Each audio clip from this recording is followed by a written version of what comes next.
नमस्कार, मी doctor Gaurav Sudhakar Jambhale, consultant neuro endoscopic spine surgeon, Chhatrapati Sambhajinagar. तर आज आपण जाणून घेऊयात 10 महत्त्वाच्या टिप्स जेणेकरून आपण आपल्या मणक्यांची काळजी घेऊ शकता व त्याशी संबंधित होणाऱ्या त्रासांना टाळू शकता। हा व्हिडिओ शेवटपर्यंत बघा, जेणेकरून शेवटपर्यंत मी काही महत्त्वाच्या टिप्स देणार आहे व हे बघितल्यानंतर तुम्हाला तुमचे मणके कसे निरोगी ठेवता येईल याची एक रफ इमेज कळून जाईल। सर्वप्रथम पोश्चर करेक्शन। तुमच्या कामाच्या ठिकाणी किंवा घरी असतानाही पाठीचा मणका जितका सरळ राहील तेवढा जर प्रयत्न केला तर तुम्हाला होणारे भविष्यातले आजार टाळू शकता। त्यासोबत वजन उचलताना घेणारी काळजी, कमरेतून न वाकता गुडघ्यातून फोल्ड करून होईल तेवढं वजन आपल्या दोन्ही भागांवरती इक्वली डिस्ट्रीब्यूट करण्याचा प्रयत्न करा, जेणेकरून आपल्या मणक्यांवर येणारा ताण कमी होईल। रेफरन्ससाठी तुम्हाला इमेज दिसेल।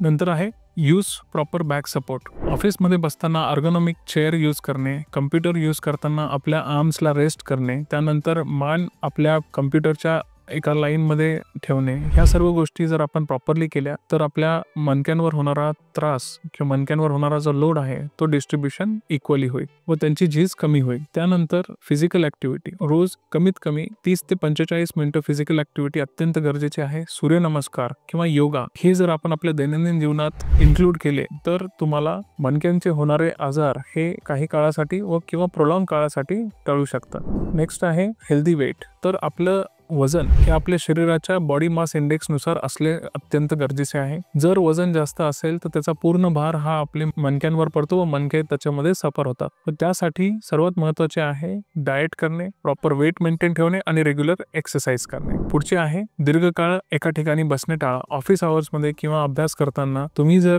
एका ठिकाणी 30 मिनिटांहून किंवा 45 मिनिटांहून जास्त बसत असताल तर ते तुमच्या डोळ्यांवर व शरीरावर स्पेशली मणक्यांवर खूप जास्त परिणाम करते। तर फ्रिक्वेंट ब्रेक्स म्हणजे दर 30 मिनिटाला 45 मिनिटाला 2 ते 5 मिनिटाचा ब्रेक घेणे, स्वतःच्या बॉडीला स्ट्रेच करणे आणि थोडेसे वॉकिंग करणे, हे जर तुम्ही रेग्युलरली केले तर त्याचा बॅक स्पाझम ह्या आजारांमध्ये तुम्ही मुक्त राहाल। नेक्स्ट आहे योग्य झोपण्यासाठी लागणारी गादी किंवा ज्याला आपण मॅट्रेस म्हणतो। अर्गोनॉमिकली मॅट्रेस सिलेक्शन, ज्याच्यामध्ये स्प्रिंग मॅट्रेस हे अजिबात यूज करायला नको, ते हानिकारक असते मणक्यांसाठी। तुम्ही रेग्युलर कॉटन मॅट्रेस, साधी कॉटन मॅट्रेस जी 4 किंवा 6 इंचची असते ती सुद्धा सफिशियंट आहे। प्रॉपर स्लीप 8 ते 10 तासाची स्लीप ही आपल्या ओव्हरऑल शरीराच्या वेलबिंगसाठी खूप महत्त्वाची आहे। त्यानंतर आहे रेग्युलर स्ट्रेचिंग। कुठलाही व्यायाम करत असताना किंवा कुठलीही कृती करत असताना रेग्युलर स्ट्रेचिंग होणे अत्यंत गरजेचे आहे। तर जसं की आपण व्हिडिओमध्ये आधी सांगितलं, तुम्हाला रोज 30 ते 45 मिनिटं एक्सरसाइज व्यायाम करायचा आहे। ते करण्या अगोदर किंवा ऑफिसमध्ये गेल्यानंतरही तुम्ही रेग्युलर स्ट्रेचिंग जर केली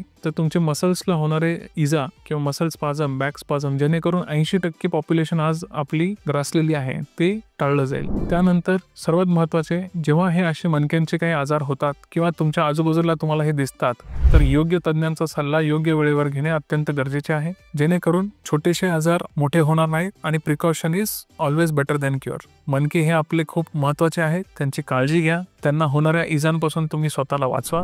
नेक्स्ट पॉइंट आहे स्ट्रेन, म्हणजे आपल्या शरीरावर पडलेला अतिरिक्त ताण हा कसा कमी करता येईल याची काळजी घ्या। Work shift hours, work life बॅलन्सवर लक्ष ठेवा। 8 ते 12 तास जे काही तुमच्या शिफ्ट्स आहेत त्या शिफ्ट्सला प्रॉपर अनुसरून तुम्ही काम करा। एक्सेसिव्ह शिफ्ट्स वर्क जेणेकरून तुमच्या बॉडीवर ताण पडेल अशी कुठलीही गोष्ट करू नका।